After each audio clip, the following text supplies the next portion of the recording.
David Doherty with Sandler Training.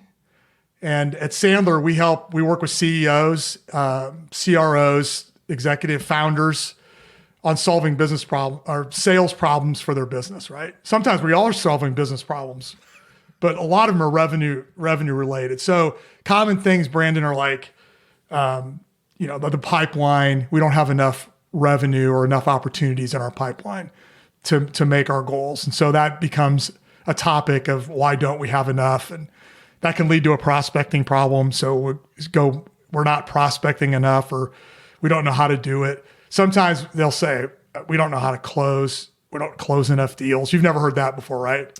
Never in my life have I ever heard people complaining about not closing enough deals. So we're like closing. So that becomes a problem. So we go in and like, why aren't we closing?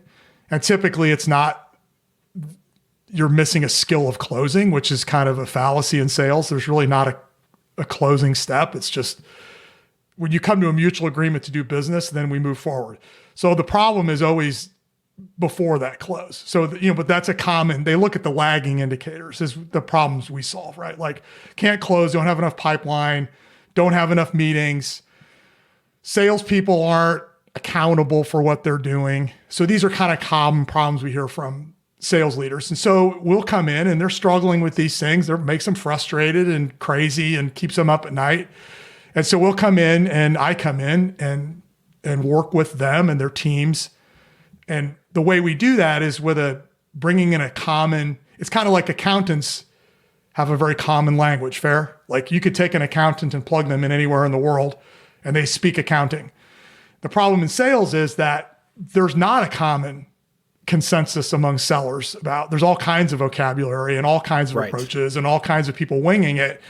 And the problem is when it's broken and you don't know what to fix because everybody's kind of winging it. So the first step is to come in and create a common vocabulary and a common understanding of what every aspect of a sales process is. So when we're talking, look, you people all have done sales at some point. You have an entire staff here that currently do sales. You think you all understand the steps in this process. And when I say a word like closing, I say a word to you, do we really mean exactly the same thing? Correct. Yeah. Okay. Well, and we often don't, right? Like, when you say qualifying, qualify a prospect, what does that even mean? Right? Now, as long as everybody understands inside the sales organization what it means and we have clarity and we're all on the same page, then we can start moving in the same direction. And you can also fix problems better because, like literally if we're all selling the same way and you're not doing a thing, then we can come in and coach that part of it. We can, you're missing a skill or there's something we can kind of upgrade it. So it gets everybody on a level playing field, and then we can start advancing and moving up. So that's what we do, and that's how I help businesses today. Okay, I want to ask you a weird big picture question about sales. Mm-hmm. I think if people ask what is sales, they would say it's one human being trying to get another human being to buy something, whether it's a product or service. I don't know if that's the definition you'd give. So big picture, when people talk about sales, what to you is what's happening at this most simple level in sales? Helping people make a good decision. Which is, that's been so interesting to me in talking to you for years about that's your approach, because I think in people's minds, they're thinking about all the many goals they have for, if I get this person to buy this thing, I get this. I get the promotion, I get the bonus, I'm going to get stuff. Or I love my organization, so I'm going to get my organization to do this. Or you get the salespeople who they're all good intentioned, like people at nonprofits. They're super well intentioned, but their goal is still, I'm not thinking about the customer. I think everyone would have a better life if they only did this or bought this. And so I'm a zealot. I want everyone to buy this, and they're not listening so much. So tell me how your goal being different from that, how does that inform what you do? Well, that's interesting, right? So the classic sales approach is just that, right? I'm going to go out and convince somebody to do something. Yes. That may or may not be in their best interest. Correct. Right? Well, that doesn't work. Well, the problem is and this is the catch. It works just well enough that you believe it works. Oh, so you're like almost, I just heard somebody talking about gut. I was watching a show and the guy's talking about following his gut. He's like, my gut only has to be right 51% of the time. As long as it's usually right, then I can go with my gut. So that's what you're saying. I mean, if what's the one of the expressions, even a blind squirrel can find a nut once in a while, and I think if you talk to enough prospects that are in your market, you're going to find somebody who's already interested in what you had to offer. Or if you're in a not-for-profit world, their values align with your values enough that they're already and you're like, look, that works. Yeah. And the problem is you've got another chunk of the market that you're probably missing because you didn't back up long enough to ask questions and really understand. And the other thing you said, which I found really interesting, and it's true, is that, look, in the end, and it's Sandler, all credit to Sandler, copyright, whatever the... Well, you keep saying Sandler. What is Sandler's first name? Oh, guess what I was going to say. So Sandler Training was started in the late 60s by a guy named David Sandler. Okay. And his whole story, it's really cool. I'd recommend if you're out there reading about sales and whatnot, he's written a lot of good stuff, but he's right up there on the Mount Rushmore of sales gurus, And, but his whole thing was he just got so frustrated with that idea that in order for him to, his words, to go to the bank, right, that he had to convince people to do things, and that he was in this subservient role of jumping through all the hoops, and salespeople they have a bad reputation in some cases because they're kind of put in this box of having to convince you. Right. Like, when's the last time you got a call on the phone from a telemarketer? It's probably been a while, but I mean, a little spam call. Last couple of weeks, somebody calls, I'm not interested at all. So yeah. And it like immediately, right? Because we're totally conditioned, and we have this pattern of conditioning that in all fairness, you probably weren't interested in what they were selling, but you also were conditioned just to hang up. Like, I'm just not going to even engage, right? And so while we believe as sellers that we can convince people to do something, it's working the opposite. The harder we press, the harder we push to convince somebody to do something, the more they feel like they're being sold, and then they resist, right? And so doesn't really work. So the shift is the pattern interrupt. We like talking about pattern interrupt. So do the opposite, right? And I'm not doing the opposite to manipulate, but I'm going to come over to your side. And I'm going to say, listen, what I have may not be a fit for you. It may not make sense at all. But based on what I currently understand, I think we should have a discussion about it. So does that make sense to you? Like, would you be open to having that conversation? Because if you're trying to solve this particular problem, we should talk. Now I'm going to come over here and help you. I'm going to ask you questions. I'm going to help you clarify your thinking. I'm going to help you get right on your problem so you can make a good decision, whether it's with me or somebody else. So this is the problem with which I love everything you just said. That would sell me. So if I know I have a problem and they know I have a problem, we just need to figure out whether this is the right fit. And people use that tactic you were talking about there, where you can get this too, where salespeople, instead of just telling you need something, well, now they learned, well, I have to ask questions, right? And they ask the same questions. They're just pat answers. Again, they're not listening and they're not being authentic. And you can feel that, and I become distrustful. So that person may have a good product. That person maybe asked me the right questions, but you just get a vibe off them that, like, they're just pat questions. They're not listening when you respond, or they're just boxing you in their head. They're running an algorithm. If this person gives me yes here, they're out. They're not called. I don't want to talk to them anymore. If it's a no, okay, good. This is good. So authenticity. How much does authenticity, somebody being mindful of themselves in the moment, play into this? The salesperson. I think it's everything. Okay. Well, so before you'll be willing to answer questions. Now I'm going to ask you questions about, let's say that you're a business owner. Okay. Okay. I'm going to ask where your business is broken.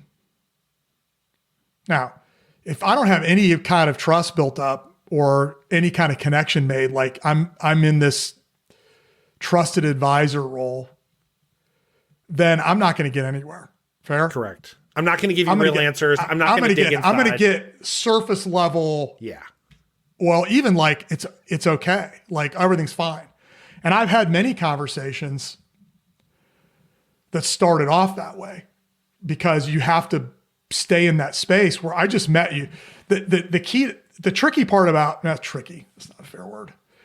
The challenge in selling and building that rapport. So there's you're a word guy, right? So yeah. Bonding, if I say bonding, making an initial bond, right? And then rapport building over time is building that relationship, right? But it's not a personal one. It's like one of the things we tell sellers when they're learning how to do this is be the doctor. So when you go to see the doctor and you say, "Doctor, my shoulder hurts." And the first thing the doctor says is, "Well, let me look at my surgical schedule for next week." And you're like, whoa, hold on, right? Right. You'd be like, what are you talking about? Well, salespeople do this all the time. Like, "Hey, Brandon, nice to meet you. Let me get my deck out and present my solution." And they're like, what are you talking about? Right? Yes. And so you think about being the doctor, it's coming in with, just, I'm here to help if I can help you. In order for me to know if I can help you, I'm going to sit down. I've got some questions for you.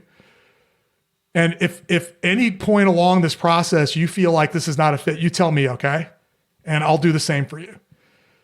And what happens is if you believe that, and that's what we coach a lot on, right? Because we got to change people's belief systems. Right. So if I tell a prospect that we might not want to work with them, that's going to work. I'm like, yes, it will work beyond your wildest imagination. Because you're going to get to somebody, I'd rather have you tell me no in the first 20, 30 minutes, right? If it's not a fit, it's never going to be a fit, or the timing could be off. But I don't want to waste our time and energy. And that's another thing that salespeople are really good at doing is we feel like we have to jump through hoops all the time. Yes. And we don't. I have equal stature, equal business stature, right? Well, now I want to talk about the emotional feeling of that because as a salesperson, they don't have to feel this way, but you could feel that the prospect has all the power. I need them to do something. They don't need anything from me unless, again, I'm a zealot and I think everyone needs my thing. So I could see how they might, if like, my goal is like, I need the money from these sales. I need you to buy this. Yeah. And then you feel like you want to do everything for that. I get the jumping through hoops because whatever I need to do as a human being is what I'll do to secure this sale. I could see how you'd slide into that naturally. But you smell of it. You stink of desperation. Is that what you're saying? Yeah. Yes. Okay. And there's so I know your listeners, and I'm imagining like some of the stuff you've done. Like we talk a lot about journaling. Okay. So, and in our world, it's affirmations. Do these salespeople roll their eyes when you tell them they need to? Oh yeah. Like I got 100%. That. That's in the self-help section. What are you talking 100%. But I said, but you need the help. Like your belief system is out of alignment with how you need to be selling. Right. So if your belief is that the only way I can get you to buy from me is I got to convince you, then that's flawed thinking.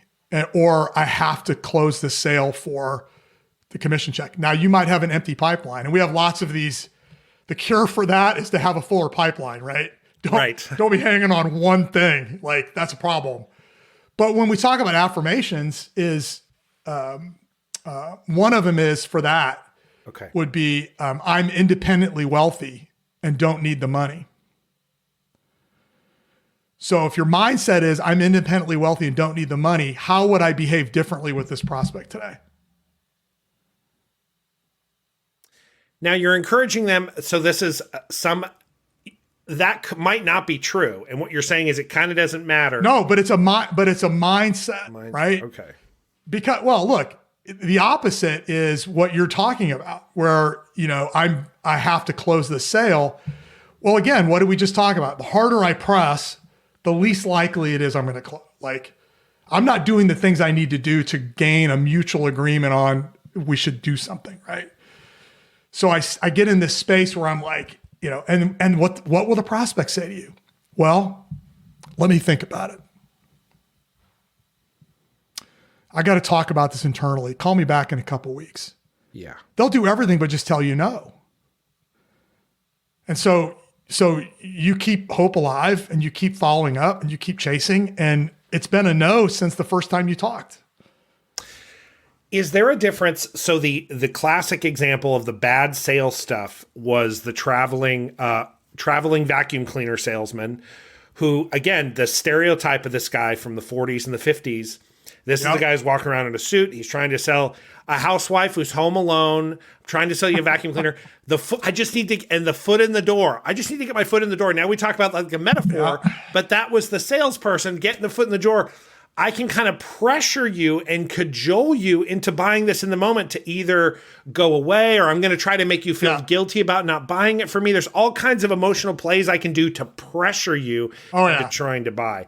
In the consumer world, I have been the recipient of that stuff, and sometimes I've said no, and sometimes I've been pressured to buy something, and then I regret it after, and I'm mad about it. But maybe that's it. Yeah. Sale one, done. If you're selling one-off to consumers, is it different selling to business people? Is their mindset different than the average Joe or Jane Blow on the street consumer? So selling to consumer versus selling to business. I mean, I would say fundamentally it's the same. Right. So what I mean by that is that when people make decisions, they're always emotional decisions. Okay. Now you justify them intellectually. So some of that process that you went through is you made an emotional decision, and your intellect was like, that was dumb. Like you can't even justify it. Right. So you're trying to justify it intellectually in the wake of it, and you can't. Right. Right. So that emotional connection is true for anybody.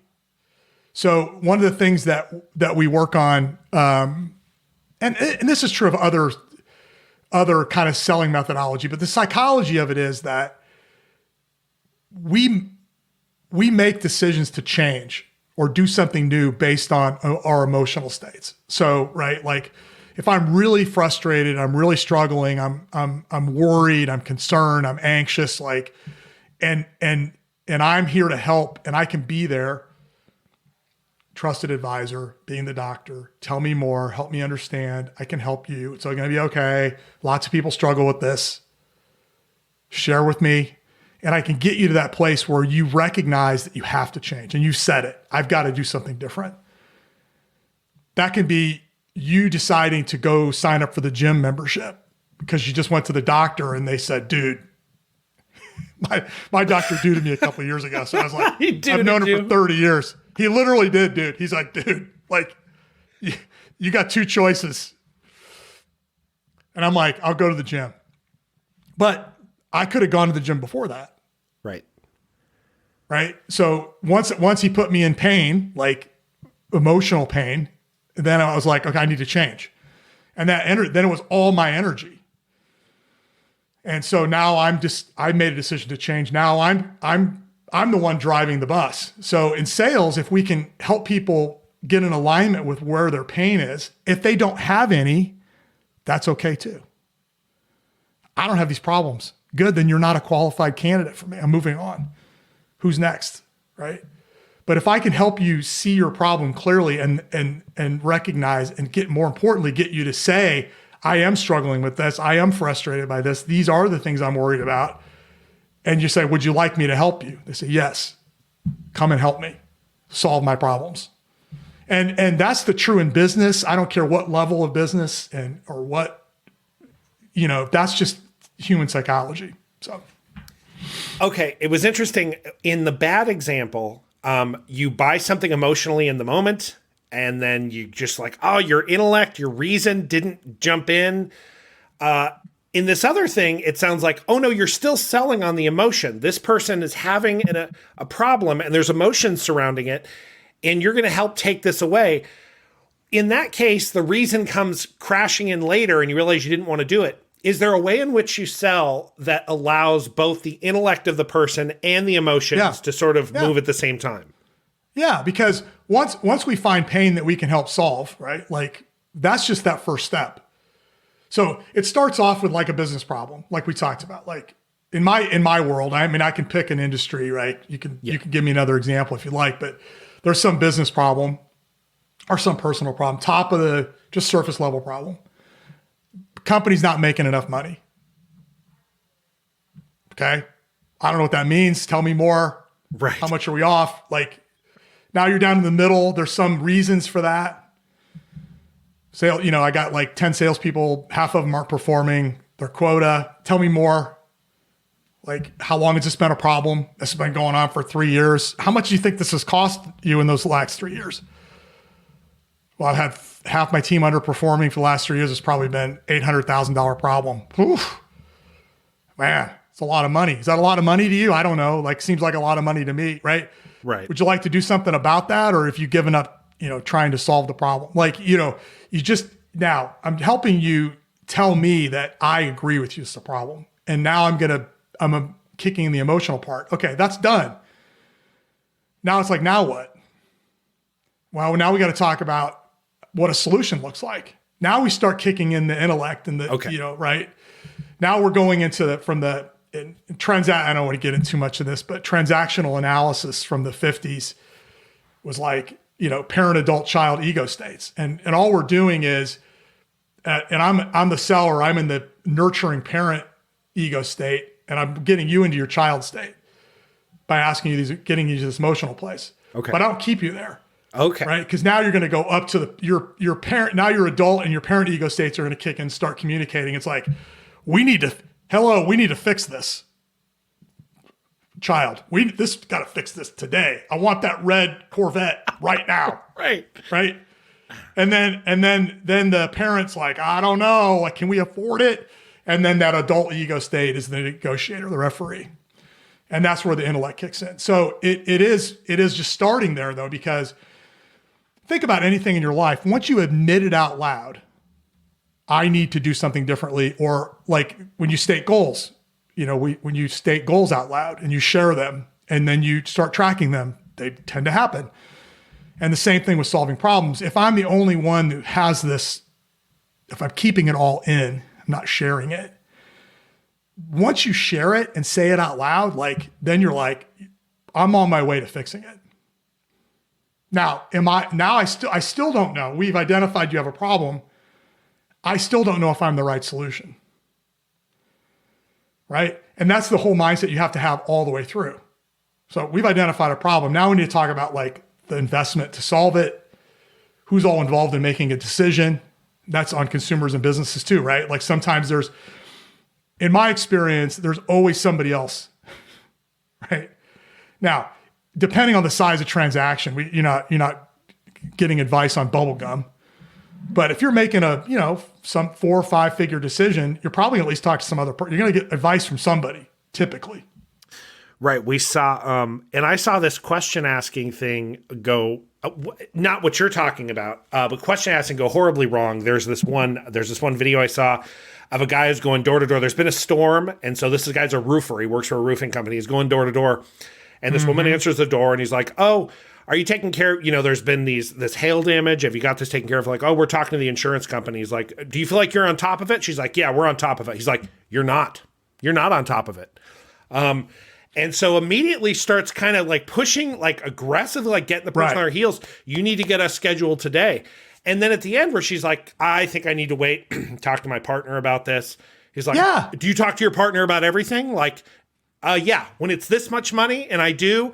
And you saw this bad interaction. You wondered what was going through that salesperson's. Nothing, because they're scripted. Okay. Right now, let's talk about. I mean, that's an interesting scenario, right? I wanted to throw in a really bad one. No, it's an interesting one because it's very common, right? That whole like the door to door. I mean, I get the bug guy. The bug guy comes around. The roof guy comes around. What else we got? And your only qualification lawn guy. Maybe they came to your neighborhood and they know someone there owns or rents that house. That's the entire qualifying process. Steve down the street is getting his bugs done. That's what this guy was doing. Yes. I'm here in the neighborhood. I'm like, I don't care. Like, great. Good news for you. Like now, the difference would be, I suppose, in that case is, listen, there was a recent storm went through here. I don't know. I'm here. We are doing some other work, not important, but listen, you may or may not have roof damage. I don't know. And I don't know if you've thought about getting checked or not. Not sure if it's even important to you that your roof is in good shape or not. I just want to let you know I'm here to help if there's anything that, you think we need to look at. Now, I'm not trying to convince you to do anything. I'm just saying, hey, I'm here, and the person could be, well, I have been thinking about my roof, but their guard is different. It's a different dialogue, right? Because the minute, you can see it. The second somebody starts to try to convince you, you just even if you wanted them to look at your roof, that's a gone. That's so. Is it is the trigger? Is the convincing knowing someone is trying to persuade you, and then your psychology or your ego coming up to defend you against persuasion, or is it just a lack of trust? Like if I trusted someone, and Jane comes in and I trust her completely, and she comes in and is like, she starts trying to persuade and convince me about something. Is it a different? Well, that's different. Okay, it's different if I trust. It is different if you know somebody in your life that is just coming in to hold you accountable. Right. What's interesting though, even in those cases, if you think about those scenarios, they're probably going to lead with questions. And if they don't lead with questions right then, they've talked to you before for months or years. This is someone you know. And so if they lead with questions, they already know the answers to the questions. So I know this recurring topic of trust keeps coming back, and it absolutely is foundational. So when you think about in selling, we really work hard on what we call professional communications, and anybody can use this thinking. So if I'm an extrovert, which I am, and you're not an extrovert, and you play one on the podcast. I do. I'm an ambivert. I like to call myself an ambivert. Ambivert. You can flex. We've talked about this, but you're at the end of the day, you're tired. I get it. It's okay. But if I'm having a sales conversation with you, it's my job to adapt my communication style to match yours. So your style is going to be one of thoughtfulness. Your tonality is going to be different than mine has been. I'd have to moderate my tonality, put a lot more pauses in, and give you time to process the information. That's just the way you roll. And if I understand that, then it's more likely you're going to go, he gets me. So, and it's not manipulation. It's just really trying to meet you where you are. I'm just trying to make a connection with you so we can have the right kind of conversation to better understand if there's anything I can help you with. But if I can't get through that door, then we're not going to be able to have that conversation. So I liked that version of trying to build trust and being sensitive to people's psychology better than another thing that it bounces into the sales world, but it's really sort of woo-woo psychology, but NLP, neuro-linguistic programming. And this is about a lot of subconscious stuff, like I'm going to say things in a certain way, or I'm going to try to, and this is much more like I'm still maintaining respect for you having agency. I'm just trying to figure out, can I figure out what kind of person do you seem like, or do I know you to be? And can I adjust my communication so we can have a better communication? It's exactly as you said. This is a mindset thing about I'm not thinking of you as a person to use. I'm thinking of you as a person I'm in dialogue with. We're equals, as opposed to that's right. I'm going to learn about you so I can figure out what pushes your buttons. And then in my mind, I'm going to try to do that. You know that many people are trying to do that all the time. 100%. And it becomes, you want something that comes across as authentic and, authentic, right? So if I come in there, I go, hey, Brandon, I noticed that painting of bananas or something you got in your back wall. That's pretty cool. Like, you're going to be like, now I know you, so that might be different. But, if I'm meeting you the first time, you're like, what are you talking about? Like, I'm not making those connections, right? But people do it all the time, right? Like, nice kids. And like, why are you talking about my kids? I've known you for like 10 seconds. Like, that's not how you make connections. One of the rules we have is I'm not here to be your friend. I have friends. I thought that was interesting because you were talking about, you said we're teaching a professional communication, and it is different than you're at the bar or you're at the sports game with other people and you're just chatting casually with people, human to human, about something that's going on. This has goals and rules, and it needs to have stronger, healthier boundaries. Another thing salespeople are encouraged badly to do by some bad bosses is you got to get chummy and friendly with everybody. So chummy and you got to be friends with these people, and that's how you're going to get them to sell. They got to love you. They got to love you. Nope. Okay. So based on what we talked about, how would you replace that idea of being friends? What would you replace that with? Oh, you already gave me the language. It's like the trusted advisor doctor. My doctor, I chat with him about stuff, but he's not my friend. We're there. No. We're having a transaction. This is an exchange. We would not be talking to each other if I weren't there for an appointment. That's the reality. In fact, you find it awkward when you see him out in the wild, right? Like, right. It'd be weird. Hey, Dr. Sullivan. Yeah. You're not friends. There's a difference there. They're not friends. Yes. And I have excellent relationships with founders and CEOs of companies, not their friend. Right? I'm like, what are you doing? Why is your sales leader not doing? And I'm holding them in account. It's an accountability thing, right? Like, I'm here to make you better. And that means I'm going to have to ask you difficult questions. I'm going to have to challenge your thinking. I'm going to have to do things that I'm not your friend. But it's okay because that's the foundation we built on. So the other thing is in that whole idea of mirroring and matching communication styles is what we talked about, right? Yep. And, we used DISC profile for that. There's a lot of different ones, but we like DISC. So it kind of defines different communication styles just for anybody who's interested. Versus the other big ones out there. There's like Clifton Strengths, which is really like figure out what you're good at. There's MBTI, which is kind of what's your personality type. DISC is much more focused on communication. On communications, right? Because it's like, there's direct styles and detailed styles and, high I, like verbal styles. And so it's just kind of locking in. The other big one though, that I wanted to bring up here is that you talked about earlier on is we do talk about neuro-linguistic programming, which is like visual and auditory and kinesthetic. It's not big there. It's just kind of another little tool you can use. It's true. Like if I'm visual, I say I like to see that. Or I don't think it's wrong, but I think a lot of times it's easy for people to want to glom onto that as a manipulative tactic. Yeah. And then, but the other big one, so understanding how somebody likes to communicate. Number one, matching that style with tonality, giving people time to process information, checking in, right? Shut your damn mouth, right? Like, and the other one is active listening. And you said it, and we both know this. People, I don't care who they are, they want to be heard. So if you're going to ask a question, you got to listen. You got to listen, right? And when you're doing your questioning, you talk about people asking bad questions because they're not listening. I have my 10 questions I need to ask you. Yeah. But they have not, they're like, if you're listening to me and then I naturally can reverse those. I can say, tell me more about that. Can you give me an example?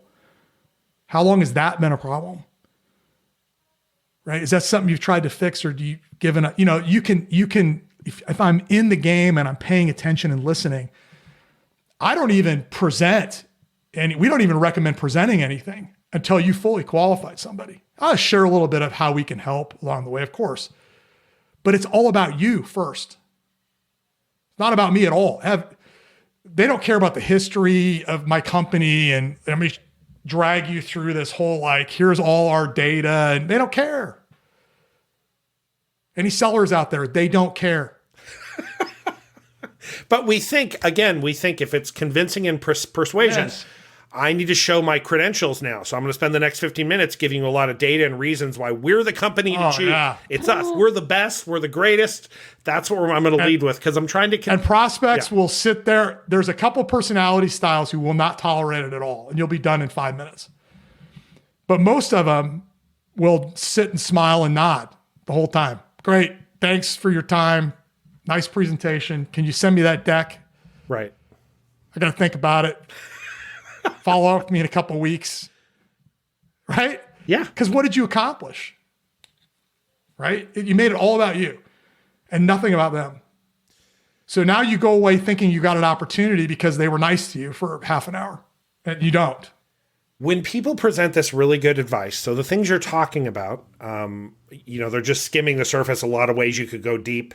But it's all good advice and it sounds good. And then you think, well, then the first roadblock is, well, why don't people do this? So in your experience, there are certain people, like we call them good listeners. Well, most of the people in the world who are quote unquote good listeners didn't learn to be good listeners.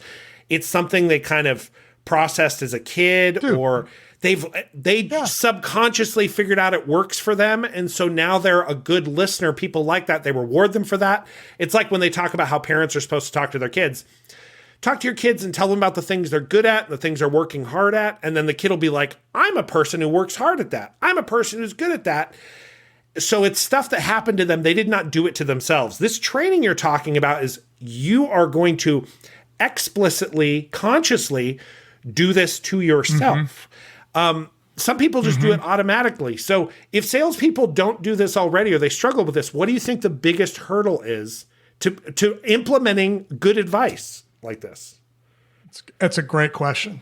So there are two things. Okay. Only one of two things. It's either a skill, like I have to learn a new skill. Okay. So it's technical, right? Could you give a little mini example of like a technical skill? Like originally you're talking about, like, you don't have a pipeline. So yeah, 100%. So like, we'll take it all the way down to the micro level of listening. Okay. So one way that, if a salesperson's been conditioned that they set up a meeting with a prospect and they go in, and the way they've been conditioned is that I'm here to tell you about us and how we can help you. That's what you do. So you just do that, right? And then, like we talked about, maybe 10% of it sticks, maybe 15, and you're like, oh, it's working great. You left at least twice or three times out on the field, but okay, great, keep doing that. And I'll go talk to your competitor. So you keep doing that. So when we come in and say, the skill is, I'm gonna teach you how to, number one, create that initial trust. Okay, we're gonna work on that communication skill. Okay. Then we teach we call them upfront contracts, but really it's a hyper agenda for each meeting. Okay. And in that agenda, you say, I'm going to ask you questions about your situation. At the end of our time together, if it makes sense, you and I will make a decision whether or not we should schedule more time and continue. And you say, does that make sense to you? And they're like, yeah, no problem. So I've committed myself to asking questions, and I've gotten permission up front to ask questions, right? So the technical part, the other part is going to be your mindset, your attitude, right? And so did your mother, I don't know, we all have mothers. It's all our mom's fault, all these things, but at some point, one of your parental units told you it's rude to talk to strangers. Or you shouldn't talk to strangers because you can't trust strangers, right? So that's all built in our psyche from the time we're little. And that stuff shows up. And you'd be shocked and surprised how many coaching sessions I've had that start with, I'm uncomfortable asking questions. I'm like, well, why are you uncomfortable? I just feel like I'm being rude. Really? Why do you feel like you're being rude? Well, it's like I'm bothering them, and it's really none of my business. And, I'm in their business, and what? I'm like, yeah, you need to be in their business. Like you can't, right? So, and then it goes back to this equal business stature and, be the doctor. It's okay. Like it's okay. And then, but we premise that with a skill that says, if you set up the conditions correctly and they agree, they give you permission to ask questions. Does that change how you think about asking questions? They're like, yeah. Okay. So let's work on that skill. And then what happens is when they go execute that new skill, their next sales meeting or their next 5, and it works, they're like, gosh, I can ask questions of a CEO and they'll answer them. I said, yeah, I know. It's pretty amazing concept, isn't it?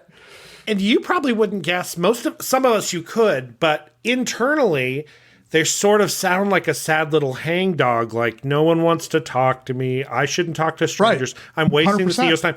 But I'm sure on the face of it, we all present faces 100%. That we're fine and everything's great and I'm competent. Yes. But something's pulling them back. Yes. Well, so sellers, the classic example is, right, they'll go out and have a meeting and we're like, how was the meeting? Oh, it was a great meeting. I presented everything we have. We could help them. And they were totally engaged and listening. And I'm like, did they, right? And so they didn't ask. So the avoidance mechanism is I just don't ask questions. Okay. Yeah. I put on the happy, but now because I'm going to change the way you're selling, I'm going to put you into it. I'm going to pull you outside of your comfort zone and put you into a new space with new goals and new expectations. Now I'm exposing all of that, right? I'm going to be like, that's all out there. So tell me now why you didn't ask questions. Well, it's just like, it was really uncomfortable. And there's the personality styles, right? Like, I've trained PhDs in I don't even molecular biology for a company, right? Because they got to go sell their testing stuff. Well, they're extremely introverted. They're scientists. Right? I'm like, you got to ask questions. And they're like, what? I know. It's going to be okay. Like, it'll be all right. But you give them a process and say, look, this is your process to go. And so it's 2 things, right? So you got to make sure the skill's in place. And that's one thing, the technique and the skill. And then you got to work on the mindset part of it because sometimes they're not in alignment.